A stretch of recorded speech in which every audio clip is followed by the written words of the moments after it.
Hello, hello, hello. Happy Sunday, everybody. Happy Everybody Loves Raymond 360 Sunday. I'm excited. Today we will be joined by Eryn. I'm very, very excited to talk to Eryn because makeup is not something I know that much about. So, hello, Eryn. So we will find out a lot about what went on in every way as soon as Eryn joins. How are you guys doing? I know we had a lot of questions about the young girl episode, which I will either get to this week or next week. I'm excited to learn about everything from Eryn, and I want to take advantage of that, so I don't want to spend too much time on other subjects. So, hello, Leo. Hello, Gil. Hello, everybody. Hello, Wendell Poons. Welcome back. Okay, let me text Eryn. Hello, Eryn. Let me request for you to go live. Let's just see. Here we go. Welcome back, everybody. Hello, Karen from Plymouth, England. Good to see you. Oh, hello, Eryn. Hello. Hi. At the top of Erin's head. Oh my God. Hold on a second. Yeah. I did have this set up before, but it's not working right now. There's no rush, Eryn. We have tons of time. There, that's better. I don't see you though. I only see me. Oh, that's not good. So it's kind of, there's still like a circling thing going on at the top. Are you, do you have slow Wi-Fi or slow anything? I don't think so. Can you hear me okay? I do. I hear you perfectly. Maybe I should log in with my phone instead. What are you on? On my iPad? Yeah. Should be fine. But I'm on an iPad, but you can do either way. But you should be able to see me. Your hair looks good. So,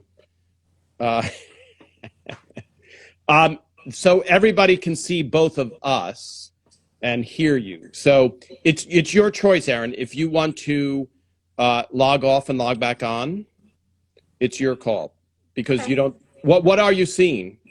I just see a spinning circle at the top, and I see myself. Oh, interesting. Yeah, go ahead and log off and log back on. Okay, I'll be right back. All right. All right. So, by the way, while we're waiting for Eryn to rejoin, she has a very, very impressive career, which I'll let her embarrass herself. But obviously, we're here talking about Everybody Loves Raymond. So fire away with your questions if you want before Eryn rejoins. Let's see. I'm going to unplug this. Yes. Sad news about Max. We'll talk to him. Today we are talking about makeup. Makeup with award-winning makeup artist Eryn Krueger, who I posted a picture. That's Ray during the Civil War episode. And let me just send this. Okay. I'm going to request you to join. There we go. Send request. Okay. Marie split up to make it for you. Did it? Yes. Now do you see me, Eryn? Yeah. Now I see you. Okay, great. And I just plugged in my mic. So, and now you're on your phone? Yes. Okay. Great. As long as you don't have to hold it. So, first of all, Eryn, thanks for doing this. Oh, thanks for having me. This is like a real, flashback kind of thing. So I had like a couple of the things I was trying to think about. I'm like, oh my God, I did the first 5 seasons, just so everybody knows. I did the pilot and I did the first 5 seasons. So up until 2002, I think, is when I worked on it. Yeah. And I alluded to this before, Eryn. You have a very illustrious career after Everybody Loves Raymond, which we'll get into later. But yeah, I'm surprised you don't have a bunch of awards behind you, but that would be egotistical. And I have a few. Maybe you. I have a few. Maybe you do. So let's just go back, because here's what I found, Eryn, because when I'm talking, my goal when I was even setting this up was, I have 30,000 photos. I'm going through these photos and I'm like, let me try and write descriptions to them. And then luckily Instagram came about. So then I said, well, let me do that. And let me try and tell the story of absolutely everybody who worked on the show in their own words, because I had read the history of I Love Lucy, and there were so many people on I Love Lucy that I wish I had been able to talk to. So, there was a book by Desi Arnaz and a book by Lucy, but not the hair people, the wardrobe, all those people. That's the stuff that has like the people that have a lot of the real scoop, Well, it's also, as I learned from doing Raymond, and especially from a photography angle, like I look at just the shots and the wardrobe, and I'm like, wow, you take it for granted. And when you see a student film, you realize you're like, oh, everything's color coordinated in Everose Raymond. It's subtle, but it's so perfect. Like somebody had to plan every scene of every episode and make that look great, and look appropriate, all that stuff. So on the bigger things, even that you've gone on to, it's much more in depth, because as far as hair and makeup and wardrobe, there is no more straight ahead show than Everybody Loves Raymond, right? I mean, you're dressing to make you seem like a middle America family. So in the scheme of, Simon Took, I used to talk to all the time, and I thought, oh, Simon is doing this show. He should be doing something much more grand. But let's go back, Eryn, just how you even get into makeup to begin with. Oh, okay. Well, I've been doing makeup for 35 years, and I've always been a big fan of makeup and character work and monsters and changing over the way people look. And since I was a little kid, since I was 7, and I just always watched horror films, and I loved King Kong, and I loved, classic films on Saturdays here in Southern California. This is where I grew up. They had a family film festival, so I watched on Saturdays, and I just got really into it as a fan. And I was always involved with makeup. I was obsessed with going to the movies, Raiders of the Lost Ark, Star Wars, E.T., you name it. American Werewolf in London, The Thing. I loved gore too. It was so much fun. So I always had done art in high school, and as I got into college, I was still doing art. And I was like, what am I going to do with this? And I finally found a makeup effects school, and I went to it. And so as an 18-year-old, I started working in makeup effects shops. And wait, what is, just because from the outside, it doesn't seem, if you're in wherever, you're in middle America, you're in, we have an audience in Australia and England here. Was it even a career? You're like, oh, I'm going to go to that because it's a career. No. I didn't even really know at some point until I don't even know, the early 80s, mid 80s, that it was a job. And we didn't have the internet then. So you could write a letter to somebody that you were fond of, or you had books, and sometimes there was addresses to write to people in the back. And, it would take slow mail. Maybe if someone was prompt, you'd get something back in a week, but usually it was months. Yeah. So, when I got to the makeup effects school, which was run by Sandy Berman, who was a very involved makeup woman, she ran Berman Industries, and she's the one that kind of got me started. Here are the phone numbers, call these people directly. And I kind of just went off of what she told me to do. So I was very persistent, and I took my little crummy book of makeup that I had done on myself, and I showed my makeup around, and I finally got an entry-level position in a makeup effects shop here in North Hollywood, close by here, where I live in Burbank. And I kind of was like the sweep-up girl. And I ran errands and stuff, and they started letting me do makeup effects stuff and going to set, and I was just super excited about it. I was a teenager, and I got a lot of experience that way. And so by the time that I started Everybody Loves Raymond, I'd already been working in the business for 10 years.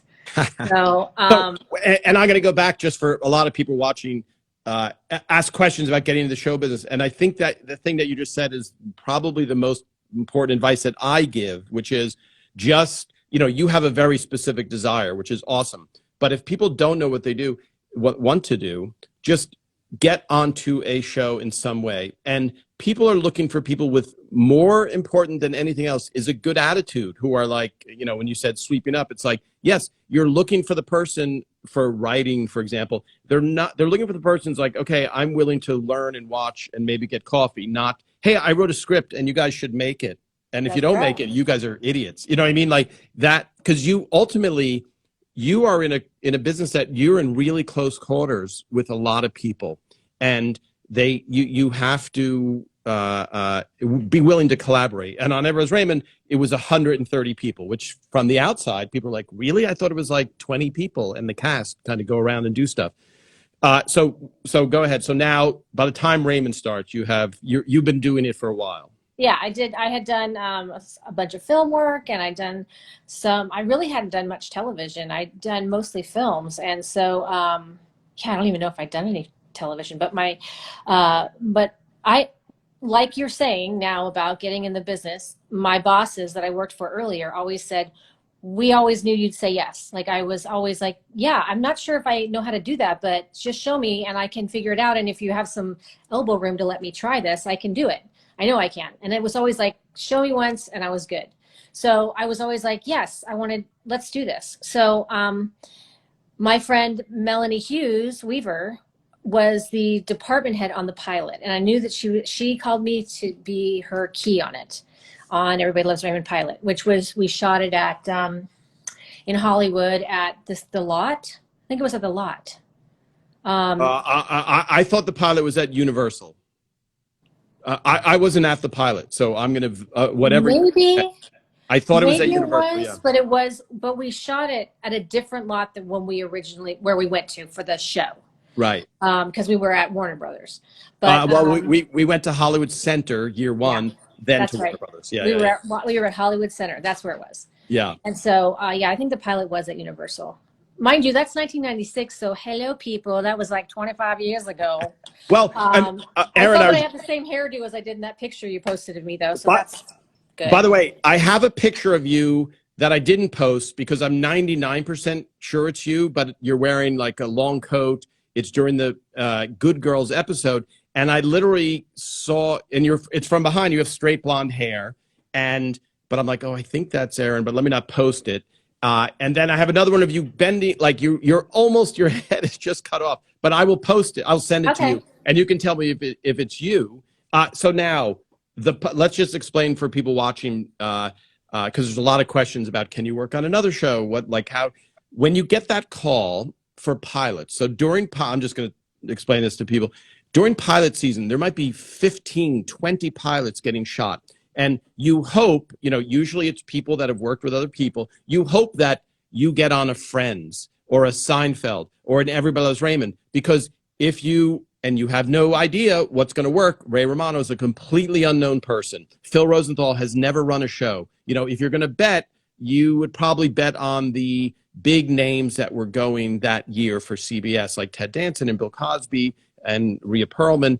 But you end up working on a lot of pilots, and a lot of time, often you do. Sometimes you only shoot one pilot, but very often the same crew is now we're going to shoot this pilot. Okay, now we're over here doing this pilot. And now, so you might have, and I don't know the most number of pilots you've done in a year, Eryn, or if you even just got lucky with 4 or 5 or something. But yeah, you back then it was kind of like you just kind of hoped one of them went. But the thing is that when I got Everybody Loves Raymond because of Melanie Hughes, because my category level was, that sounds fun. That's my level. Like, that sounds like a fun show to work on. Right. I also had just done Sabrina the Teenage Witch, which was shooting Wednesday, Thursday, Friday. So when we were shooting initially Monday and Tuesdays, I had my week filled. It was great. That's what I did for 5 years. And that was like 6 or 7 months out of the year. Yeah. And then the rest of the year I worked on films, and then I came back again. It was great. Oh my God, it was great. Yeah. So for people wondering what that means, the same applies for crews as well, for camera crews. So one of the things that we would do in shows is you would have some shows shoot on a Tuesday and some shows shoot on a Friday, so that you could have a camera crew could work on 2 different shows, because you don't need the camera crew there 5 days a week. you don't need hair and makeup there 5 days a week. So I think, is it 2 days a week that you're on a show? Yeah. Yeah. So you yeah. really have to find, that's like the golden ticket, is to find 2 shows. Right. And I was lucky enough because Sabrina shot 3 days a week. So I was like, it never conflicted. For some weird reason, there was never an issue. Wait, was Sabrina single cam, right? No, it was a hybrid show. It was multi-camera, no audience. No audience ever. And we shot like 18 hours a day, 3 days a week. So it was like a full-on episodic multi-camera, and it was film. I mean, it was amazing. It was one of those crazy shows. Or maybe it was videotape, but we had the same thing as on Raymond, Dolly. There's like a 3 or 4 person. No audience, which is the significance there for people watching. But part of it was that there were so many visual effects in it. That was the thing. It was like had all the magic in it, so we couldn't shoot with an audience. Wait, the cat didn't really talk in real life? Okay. It did. There was a talking cat in Sabrina, for those of you that didn't watch it.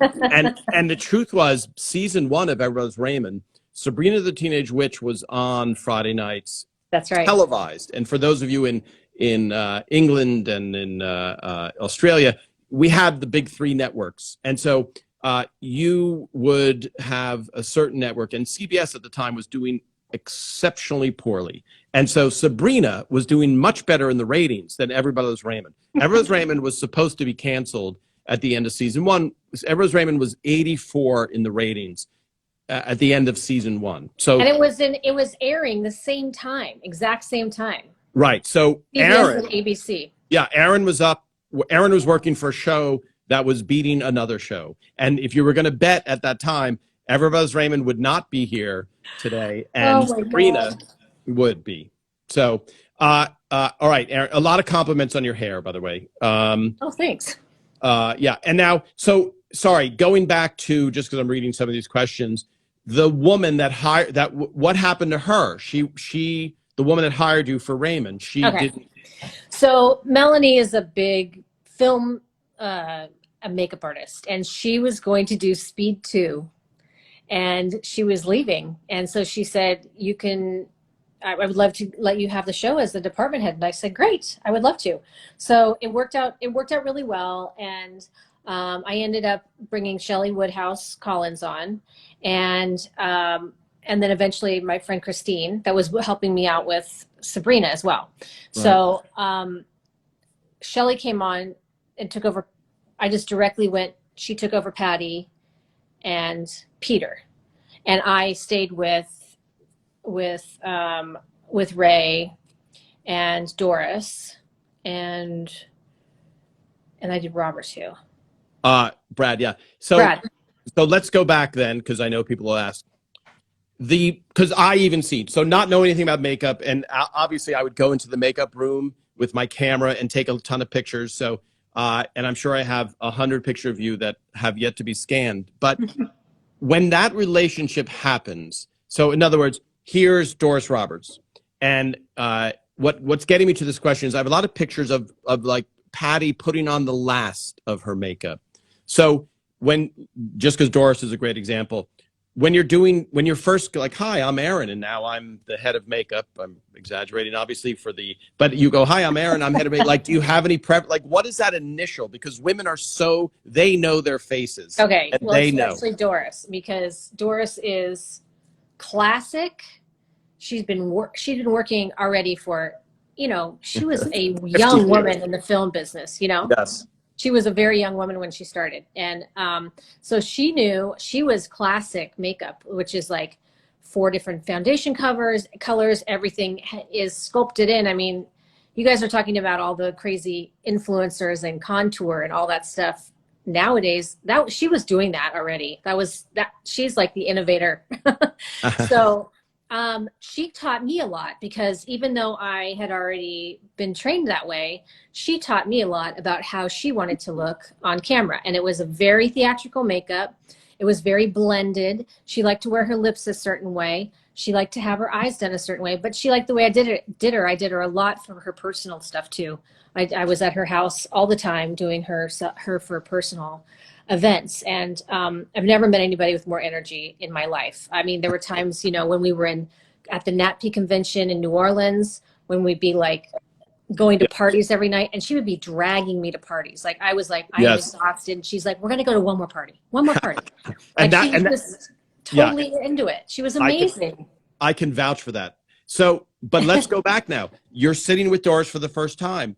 Is that the first time? Do you go, let me, I'm genuinely curious. Do you go, let me give it a try and we'll see how you like it? Yeah, that's how you do it. And then it's about, you know, initially when we started the show, she was like, this is how I like this. And I said, okay, well, let me try it. You know, let me give it a try and see if I can get the way you like me to do it. And she really didn't have a whole lot to tell me, except for, you know, she liked to wear a red lip, and she thought that that would be really great for the character because, you know, Doris was always, her character was always super put together. Like she always looked fabulous. You know, Right. she was the one that got up, her character got up in the morning, got ready, got put together, had her hair and her makeup, and she was off for the day. There was never like a situation where you would have seen her, you know, Right. Yeah. in a Yes. pajama or something.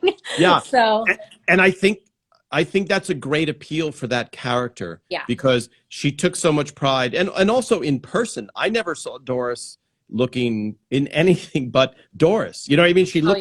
She looked fantastic always anytime I ever saw her, you know. Always put together, but she always wore, you know, a big lash. She always wore the eyeliner, the overly done eye makeup and the eyebrow, and like I just had everything was really dialed in. It was like a paint by numbers, and she liked it a certain way. She did her lip shape a certain way, which was very indicative of like the 50s and 60s. It was still, she was still wearing that same lip shape, which I loved. I mean, it was really like an education for me. I mean, I'd already done a lot of that because I'd worked in, actually, I take that back. I'd worked on General Hospital, but not like in a sitcom situation. So I'd learned a lot of heavier makeup on that. Now, saying all of this, you know, Patty wore, you know, minimal glamour makeup. She always looked fabulous, but she wore less makeup. The guys wore less makeup, unless it was something specific, something funny. Yeah. We were doing some kind of gag. So let me just go back, because one of the struggles with a show, with any show, is you're writing a certain character. So Patty, who is obviously very attractive, she and great bone structure, like everything, but she's also supposed to be the worn out housewife who's been beaten up. And so there's a balance between what you want for the TV show, because we want her to look haggard and beaten up, and Patricia Heaton, the human being, doesn't necessarily want to. And she was a trooper, so I'm not going anywhere with this. But there's that balance where, and if for anybody who's watched the Exporting Raymond documentary about Ray doing Raymond in Russia, the wardrobe woman is yelling at Phil, like literally, you know, and it's funny to imagine, you know, Ashley Steuer yelling at Phil about something, but the Russian woman is saying this, she's on TV, she should be glamorous, and Phil's saying, but she's a housewife. Yes, it's on TV, but she wants to be glamorous. So right. For Doris's character, for Marie, she can always look beautiful and glamorous because she's an older woman who's really taking care of herself. And for Patty, it's like, okay, Patty, we want Deborah to look good, but not that good, you know? I think that's why we kind of chose a lot of, you know, like more nude lip colors, and, you know, not a crazy amount of blush, and just enough to really look like a corrective makeup. And that's about it. I know that I mean, there were certain times when, you know, they'd be at weddings or they'd do some kind of special event where she would be more glamorous, and that was really fun. Yeah. And Patty can really, you know, be very glamorous. Yeah. Very glamorous. So that's a thing too, is that she's so beautiful. Like a little bit goes a long way with Patty. So you don't really have to put a whole lot on to make her look glamorous. But we wanted her to look, each character, when you're developing characters, has to look a certain way as per the creator, the director, or whoever you're working for. They are conducting what you should be doing. And so you're coming up with different looks, and, all of them are pretty straightforward, but there are times Yeah. when, when people had to look, they had to have, beard stubble, or, you know, uh, Patty had to look a little bit more, worn down, but, and obviously Marie always looked the same. Right. But yeah, everybody, that's how character development works. It's one of the best parts and the most fun part of my job. Yeah, yeah. I can imagine. And so now season 1 happens. We're at Hollywood's. Well, first of all, the pilot, let's go back. You do the pilot, and then you get word. It's usually the end of May when word comes out, because at this point I was in New York with Ray when he called me. I think I might have had a pager at the time, and he might have yeah, and he might have paged me. He's like, "Hey, the show got picked up." So that's the end of May. And do you remember that moment? Because it's not in hindsight, it's a pretty monumental, good job. I think I was I'd been doing a lot of independent film at that point. I got in the union probably 3 years before that. So I was still kind of like struggling, like finding consistent work. So I got Raymond and Sabrina at the same time. And I was just like, oh my God, this is crazy. This is amazing. A steady paycheck, like for a large part of the year. This is crazy. Like, I can't screw this up. You know how I gotta make sure I do a good job. By the way, Eryn, just to be clear, there are other people struggling also. Ray Romano, Patty Heaton, Brad Garrett were not, their careers were not like in the meteoric rise that would eventually happen. So a lot. We're all lucky. Yeah. And then I just want to go just to give people a big picture. When you're working on a movie, so here, just real succinctly, a sitcom, especially a sitcom that's a multi-camera, is one of the best jobs in show business for a couple of reasons.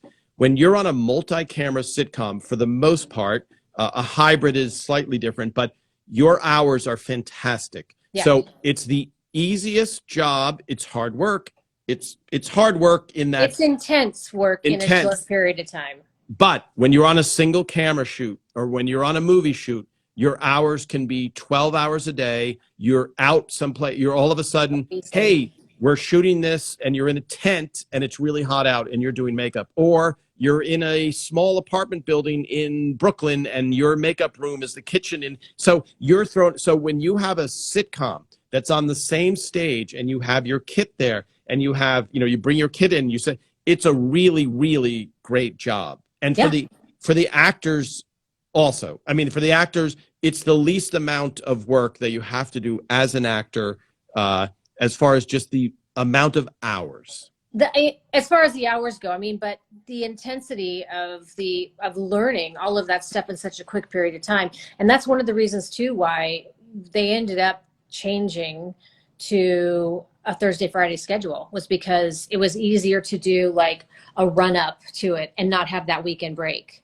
Right. It was easy for everybody to kind of like do Monday, Tuesday, Wednesday rehearsal, do a pre-shoot on Thursday and shoot the show on Friday. And unfortunately, I was still doing, fortunately, I loved working on Sabrina. So that was kind of taking a bigger part of my week. So I had to make that decision after season 5, which was really rough.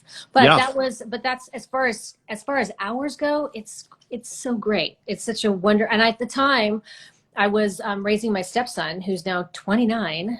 Wow. But he was a little boy then. And it was brilliant. I had like a little bit of flexibility in order to help out his mom and be able to, and I saw him every weekend, and it was a really great, it was so great. I stayed in sitcoms for a long time because I just, the hours were fantastic for families too.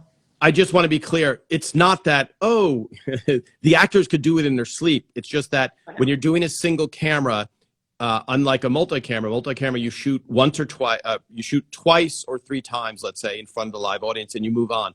On a multi-camera, on a single camera, on a movie, for example, it might take you 3 hours to shoot one scene because you're shooting both sides, as they say. So the conversation that Eryn and I having, if we were doing it in a multi-camera, it would be Tom and Eryn are talking and the camera's got it. Let's do it one more time. Good, we're done in the exact amount of time it takes. When you're doing it on a film, it's let's shoot Tom talking for that whole conversation. Okay, move the lights, move the cameras. Let's shoot the exact same conversation again and get Eryn's close-up. Okay, great. Now let's shoot that exact same conversation again and get a wide shot. So it's the time is added. It's an insane amount of time. And after Raymond, I worked on a show that didn't go, but it was a single camera. And I remember the first week of shooting, I'm on, because I was always taking pictures. So I'm like, oh, let me take pictures of this, but there's no audience. And it's 4 a.m.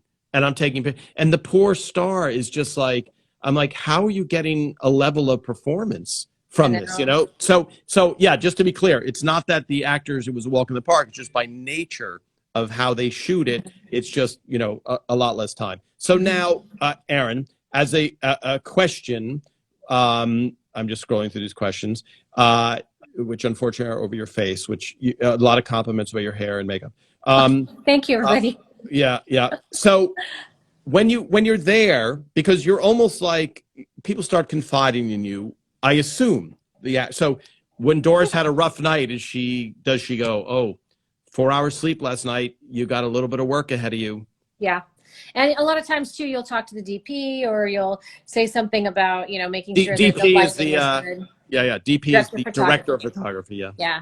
I think we had a couple of them throughout the run, or was it the same one the whole time? No, on Raymond, it was Mike Berlin. The whole time. The whole time, yeah. Yeah. Oh, yeah.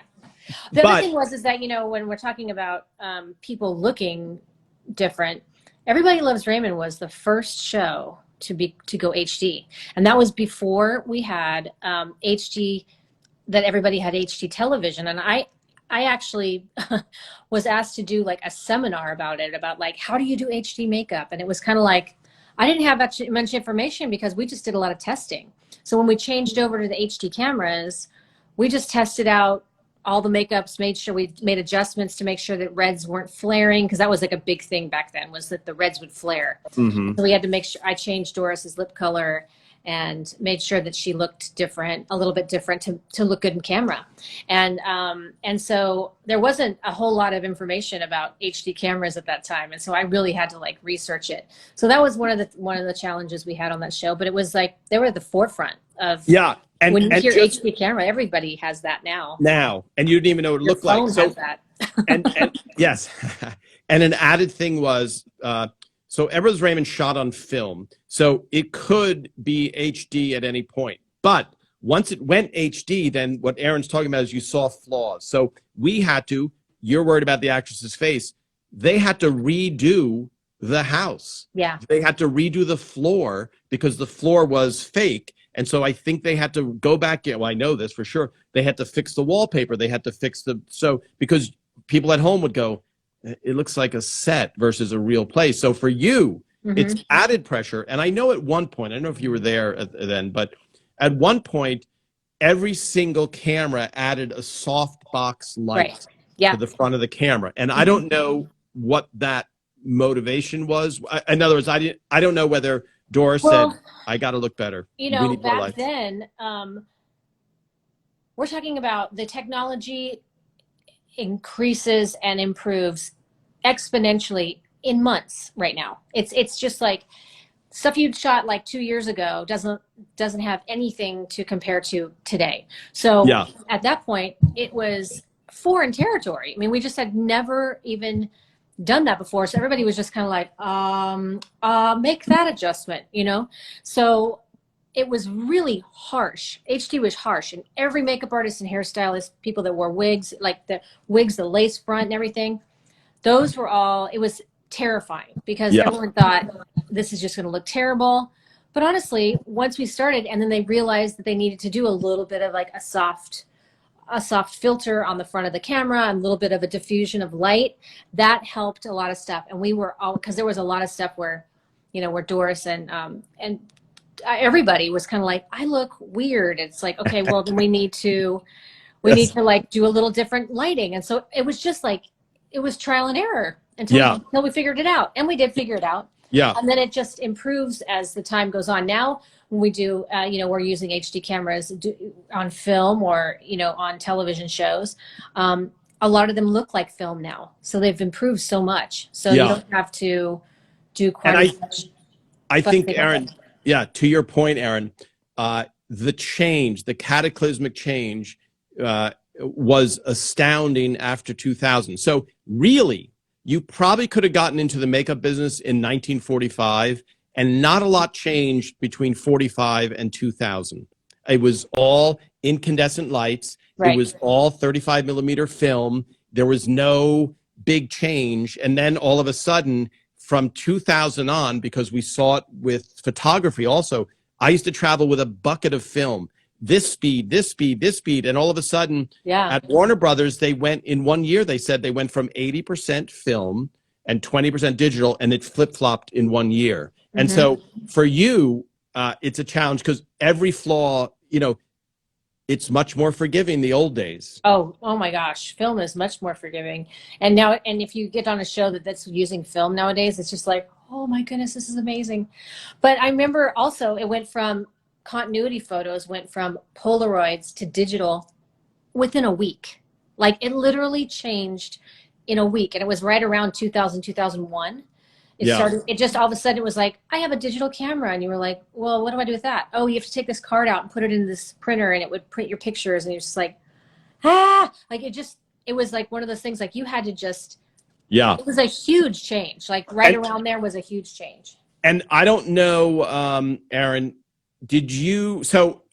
people who are watching, fans, and by the way, this is Tom Caltabiano, as a writer on the show for all 9 years, and we're talking to Eryn Krueger, who was makeup department, and unfortunately she left after 5 seasons. But I would never tell that to people because I don't even remember you leaving. I have every single iteration of every script from the wardrobe department and from the props department in my house. And they were I just walked into wardrobe and I go, what's with all these scripts? They're like, those are all scripts. What are you doing with them? Dumpster. And then the same thing with hair, with with props.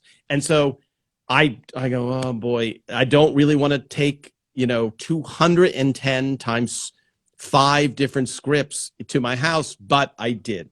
And I bring it up because on every page where there was a change, there is a Polaroid photo stapled to the page. A Polaroid photo of, here's Doris's wardrobe. Let's take that picture, okay? And you'll see what Eryn is alluding to or saying directly is you would see a big Polaroid camera hanging from the wardrobe woman's waist, and she would go up and go flashing, and you on a set you announce flashing so that the DP and the guy who does the lighting doesn't look around and go, oh, we blew a bulb. So that's why you would say flashing. So what Erin's talking about is all of a sudden that all went away and it became digital, which is phenomenal. And nowadays we don't even use cameras, we use our phones. Right. It's crazy. Or an iPad to take a picture. Yes.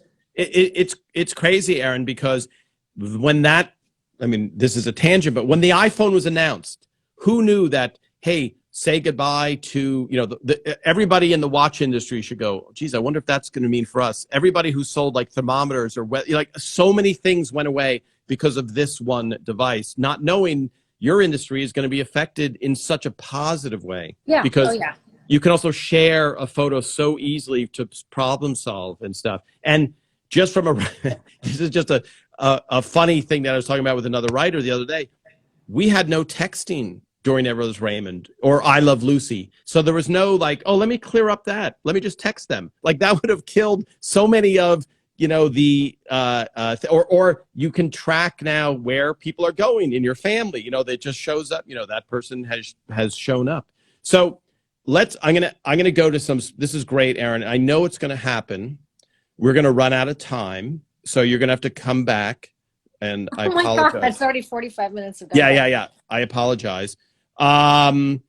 Let's scroll through here. Let me see. Oh, so someone is saying, yes, hello, the episode where Doris Marie spends the night secretly in Allie's room and comes out with the face full of cold cream. Did you do that? I did. Yeah. Okay. I did a lot of stuff on it. I did mustaches, bald caps. I did the cold cream thing. At one point, do you remember when Doris fell and hurt her face? And so, Eryn, I'm going to tell you this off of that. and because I don't remember. So last week I talked to Aaron Shore, writer Aaron Shore, Mhm. and we were talking about the young girl episode. And the young girl episode was based on a real life thing that happened to me, and it would have been much less painful had it not been the night that Doris fell and hit her face, because I went to the hospital with this young girl that came to the food festival with me. And so last week I told the story of that and said, somewhere I have a picture of Doris with a huge I black do eye. too. I have it So, somewhere too.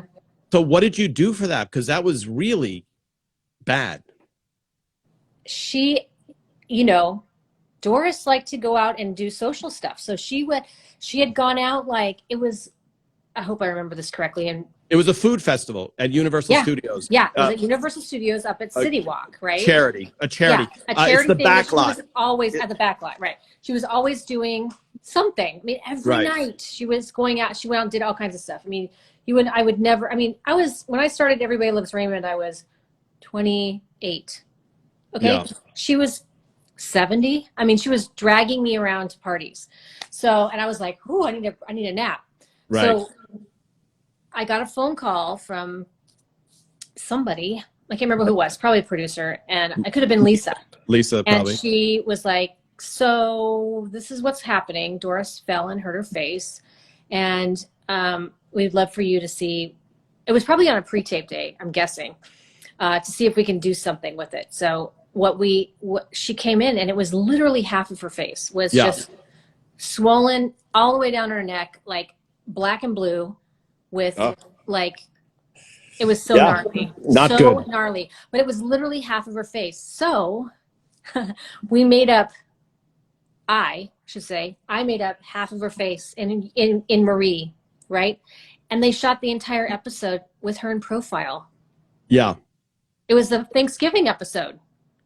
Wasn't That it? would make that would I don't remember. That would make sense. So the event was a think so. Saturday. Yeah, the event was a Saturday night. She fell on a Saturday night. We do pre-tapes on Monday, so that That's gave her 24 hours to heal, which wasn't enough. And No. so the picture I have is her by the table, and I don't. And you're probably right. So I'll look that up. I think she's at a table in Ray's house. Kitchen, yeah. And she's sitting with her face towards the stairs. Like the bad side was towards the stair side of the upstage. And this side was I did in makeup. And I have a picture somewhere, and once in a while I run across it with like glamour. I mean, she was like Two-Face from Batman, Yeah.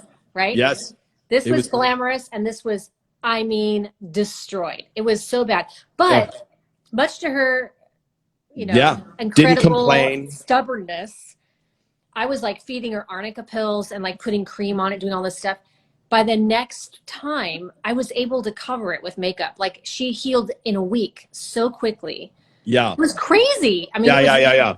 I never forgot that though. I was just, I just kind of was so in shock, and I was like, we can't put makeup on this. This is like open wounds. I mean, it was it's terrible. horrible. Well, we went to the hospital. Yeah, we went to the hospital with her and sat there because we were like, oh my God, like this is terrible. And yes, Doris didn't complain. She was a total trooper. No. And for those people trying to figure out which Thanksgiving, it would have been the year before the young girl episode. So you guys can figure that out. I think it's season 4. So it would have been, so probably season 4. I think so. Yeah. All right, let me scroll back through some of these questions before. Oh, yes. So Isabel, are you Isabel Hink _makeup? OMG. I am studying right now hair and makeup, and you are my role model. Thank you so much for everything. Yeah, she's not talking to me. She's not talking to me, Eryn. Oh, thank you. Yeah. And I think let's just, because I take it for granted, but what are some of the projects that you worked on after Raymond? Oh my gosh. So that's been like the last 20 years or something, right? Yes. So I did, after I finished Sabrina, I did Nip Tuck.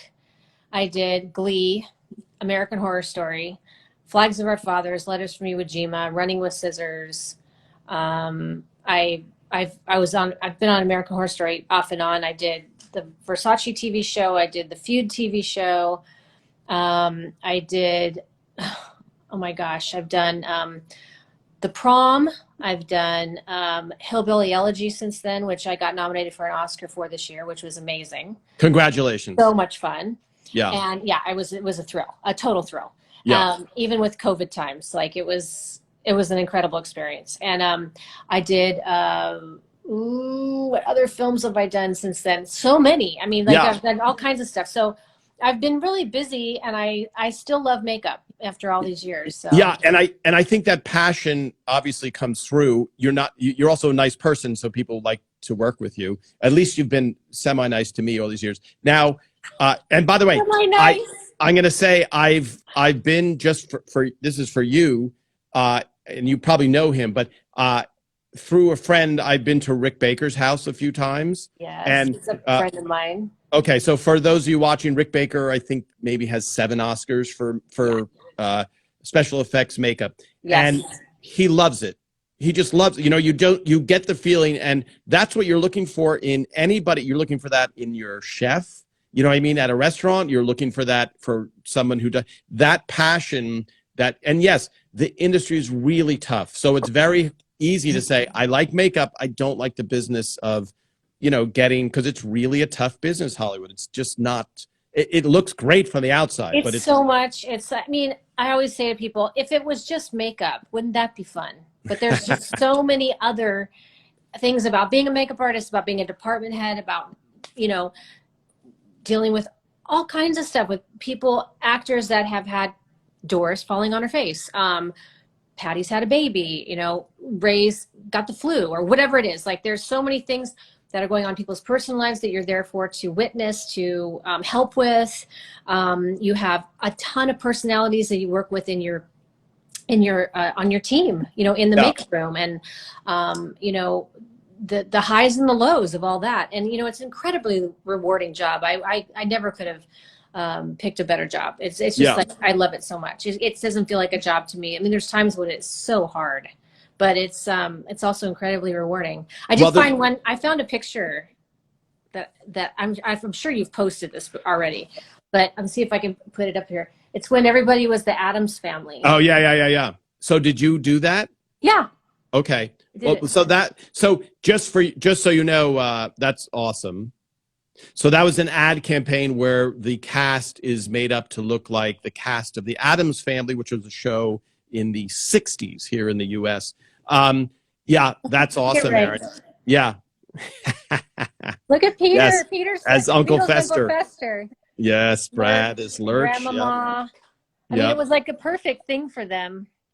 There's the boy. And that, by the way, I noticed because I want to answer some of these very specific questions before we have to go. Yeah. But when Annie Leibovitz was there, did you have to, because that was applying milk to the mustache, but I thought she had set up an entire makeup thing on the stage in the living room. I'll look for pictures. I think we did the makeup and they did the milk and all that stuff. Yeah. We did the initial makeup. I'm almost positive. Yeah. It's been so long. I'm almost certain that we did the makeups and they did.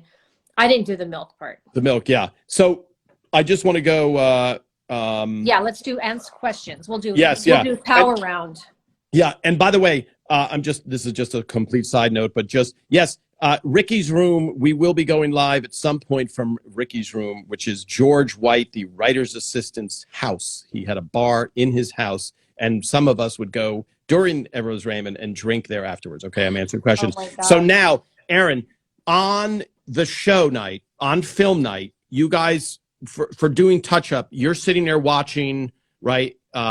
You have to be at the ready all the time, right? I mean, somebody does. Because the makeup and hair room was just right behind the living room set. So there was a door. There was like a hallway where everybody kind of went up and down. There was a door and there was makeup and hair. And so they like to keep it as clean and pristine as possible for the audience to see everything. So we would be in there with a monitor. And if we had any issues, we would run out. If it was like we're moving through the scenes and we needed to go out and touch somebody up, we would come out and do that. If somebody was really sweaty or doing a lot of physical stuff, we would stand by a little bit closer. But for the most part, we got to see everything in the monitor because we were only 20 feet away. 20 feet away, yeah. But a lot of it was like, Phil wanted it to be very, moving along. Like it's all about the writing really, and making sure that, you know, that it wasn't taking up a lot of time with makeup and hair. Yeah, and so I think exactly that I've said in the past to people, you have a live audience and they're seeing it like a play, and you're getting your laughs from the live audience. So every department, and this people you'll see on the production, every department looks at their thing as the most important, as they should. So you have to make this decision, and a lot of it is in movies. You know, a lot of it is sound. A lot of it is like hold for an airplane. That's what, you know, and you're sitting there waiting, waiting, waiting. And a lot of times, and I've known this with other shows, like I saw Friday Night Lights. Ray was observing, so I went down with Ray and Mike Royce to Friday Night Lights, and they were shooting guerrilla style, meaning they were doing a production, but as opposed to a normal movie, which is quiet, okay, waiting, do this. If there was a little noise, they just rolled through. Yep. Like they were like, we don't care. That's not that important. The people at home, and so for makeup, you have to decide, okay, is it going to take out the audience watching? Are they going to go, well, an eyelash, you know, her entire eyelash moves, so we have to change it, versus she could use a little touch up in her lipstick, but Phil wants to move on, so let's go. We really tried to stay out of everybody's way because, you know, there's also a lot of stuff where you learn how to do things really quickly because nobody wanted to wait for that stuff. Once you got into a momentum with, you know, the laughs and the writing and the jokes and doing a retake, and you only wanted to do it a couple times, so you really didn't want to have to take time to do anything other than film it, get the laughs, and move on. Like that was really like a big deal. So you learn to be like, how long is this going to take? And you're like 30 seconds, and it would be like, 30 seconds, you know, that's too long, you know. So, but you just learned how to, you know, you use a different glue to make it the mustache stay on better. Or I have a picture somewhere of me touching up Ray in the car when it's a flashback of he and Brad when they're like teenagers or something, and they're in a car and they have the froze. That's season 1. That's the car episode where Ray got slugged in the car. Eryn, so now I'm just going to race through questions. Okay. Is hair done first, then makeup, or is there any order? It depends. Like Doris would get her hair set in rollers. I would do her makeup, then she'd get a comb out. Then Patty would sometimes get her hair completely done first, and then she'd go to makeup. But a lot of times women are sitting in rollers for that kind of stuff, or they're getting a blowout. The guys sometimes would have a haircut, so you always want to do that first. Make sure there's no extra hair anywhere. They get, you know, Ray would get a shave. Brad would get a shave every day. I did that. Yeah. Hello, did you do the makeup for the episode Marie's Vision? That might have been after you left. That's when everyone's makeup ran in that episode. I think that was later. Later. That was Shelley and Christine.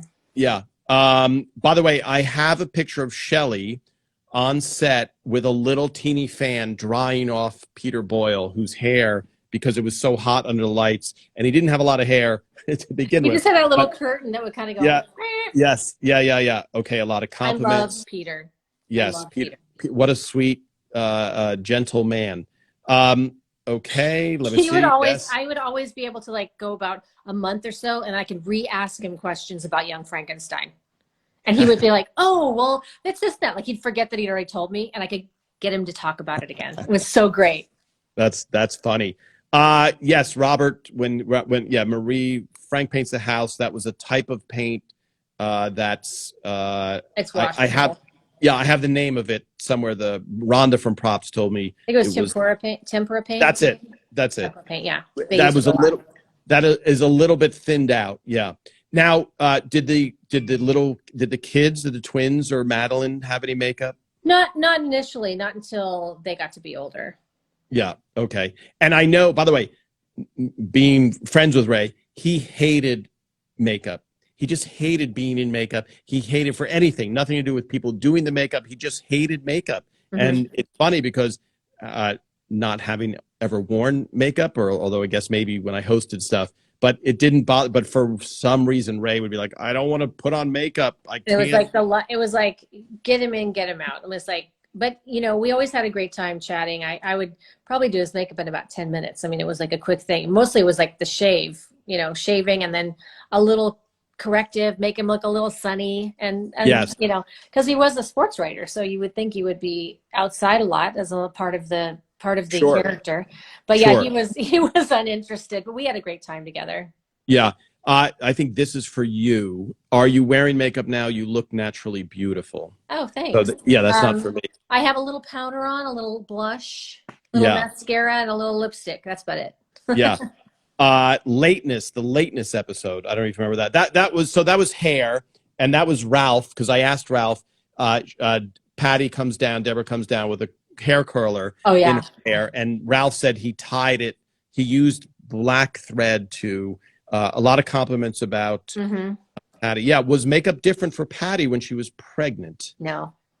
No, she was the same. Sometimes we do, when it was get a little closer to the end of her pregnancy, we would do a little bit more. I think Shelley did a little more contouring here, to kind of like, because her face would get a little rounder at the end of pregnancy. Yeah. But oh my God, she always looked beautiful. And you were there for both her pregnancies, which was, season 1, she gave birth, I think, in June. So she wasn't that pregnant, but season 3, she gave birth during the series. And she was, I'll hopefully when Patty comes on, we'll talk about so petite. And oh my gosh, the laundry baskets always, carrying the laundry basket. I saw Patty a couple weeks ago in Nashville. And, and she's doing great. She's gorgeous, just hasn't changed a bit. And her boys are all grown up, and it's crazy to think that they were just born on that show and now they're full on adults. Yeah.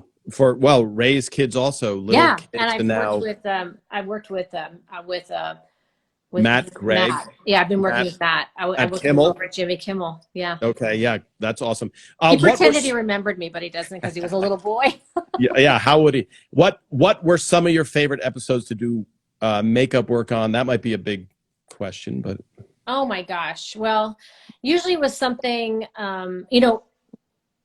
the Italy episode. I mean, that could be a whole entire hour. You're welcome to come back. In itself. I mean, that was just unbelievably great. I mean, so much fun. And we all spent so much time like doing like Christmas parties and wrap parties and so many fun things, really. I mean, I remember a lot of that kind of stuff. And I remember, so many episodes with, like the wedding episodes. I mean, I remember most of them. I need to go back and rewatch everything again, but a lot of it was like the gag stuff was always really fun.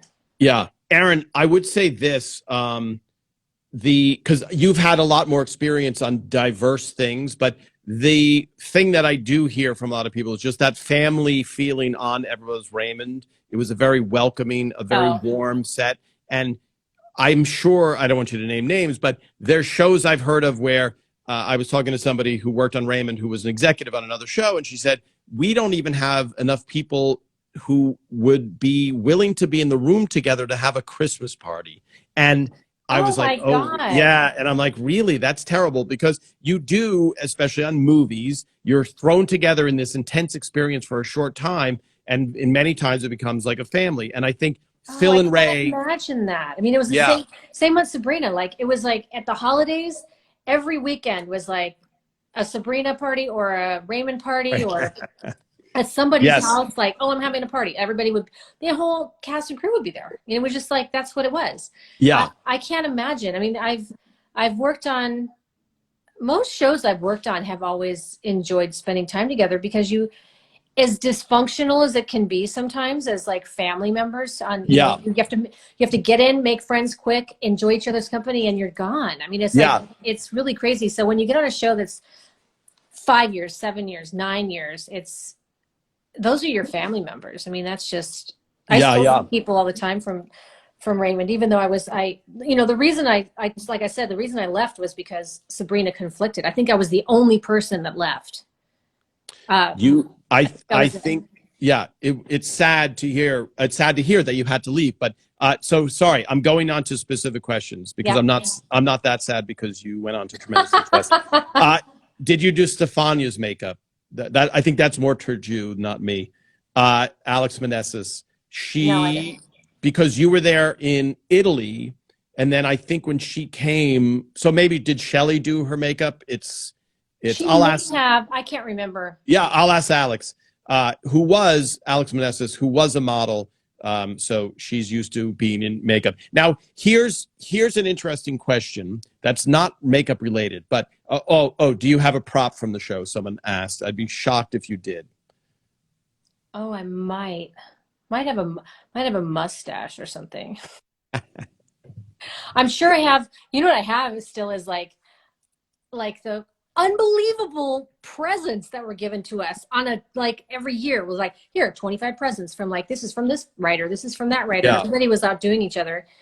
Patty, I think, did like a backpack that was for like the Hollywood Bowl one year. And Yeah. then one year I had you got like a cooler. I mean, I have all that. I have a bunch of that stuff. So what Eryn's talking about for everyone watching, at Christmas time, the production companies, Worldwide Pants, HBO, CBS, Phil, as the executive producer, Ray, everybody, they would all have to give gifts. Not have to, they would want to give gifts, but it would be conspicuous if someone didn't give a gift. So if all of a sudden Ray goes, I'm not giving anyone a gift. Now, this is in the time of a successful hit show. So the money is coming in. And so the network and the production companies really want everyone to be happy. So there's this really, a crazy amount of gifts that come in. So this, I'm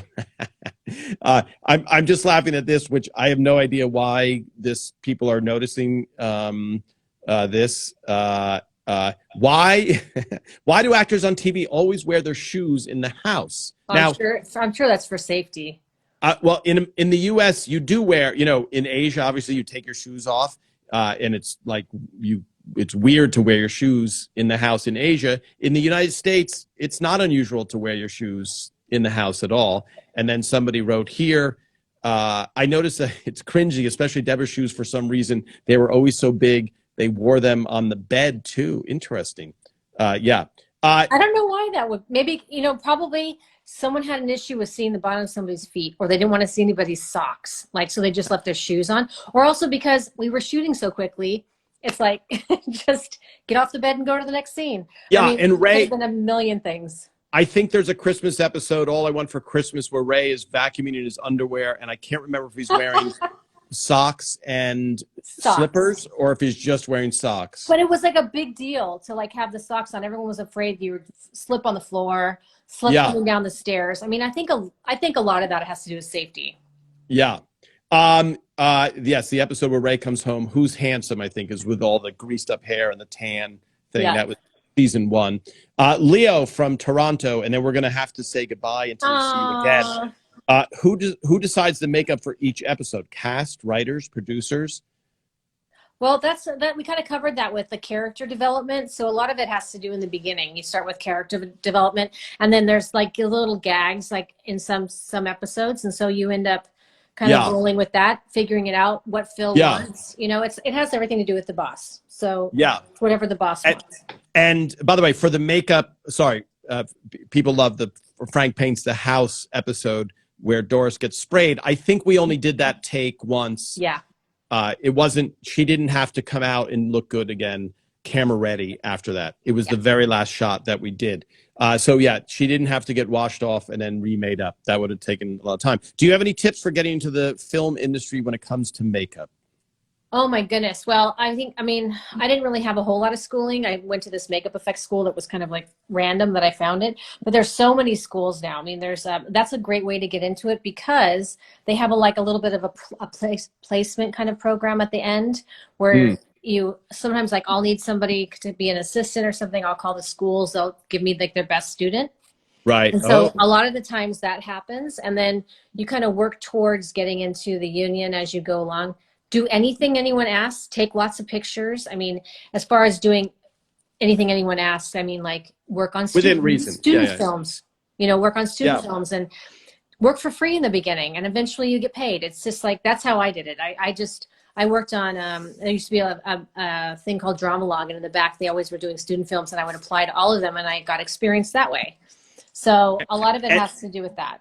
Yeah, and a lot of those people, especially when you're younger and just starting out, a lot of those people who are doing student films end up becoming big filmmakers also. Oh, yeah. And again, they're just looking for really, talent, but it's 90% attitude. It really is. Like you're people who think they have no control over things. They really do. It's their, they're looking for happy, grateful people who are willing to help out and go a step and above and not staring at their phones while you're going, hey, oh, sorry, would you mind just helping out over here? Like you should be going, can I help out over That's here? correct. It's being proactive. It's being hands-on. It's saying yes. It's,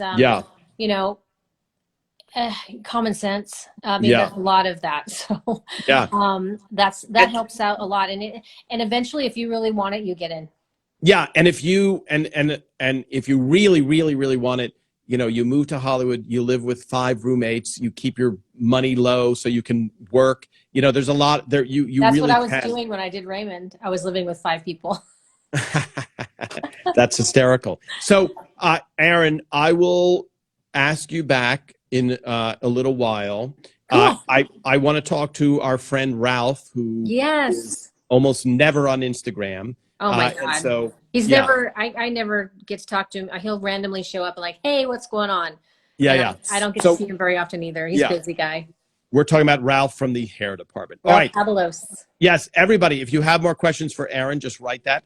And eventually she'll answer them next time we see each other. And you look great, Eryn. Thank you. And so do you. We haven't aged a day. Well, a little bit. All right. Talk to you soon, Eryn. Bye. Bye. Thank you so much, Tom. Bye.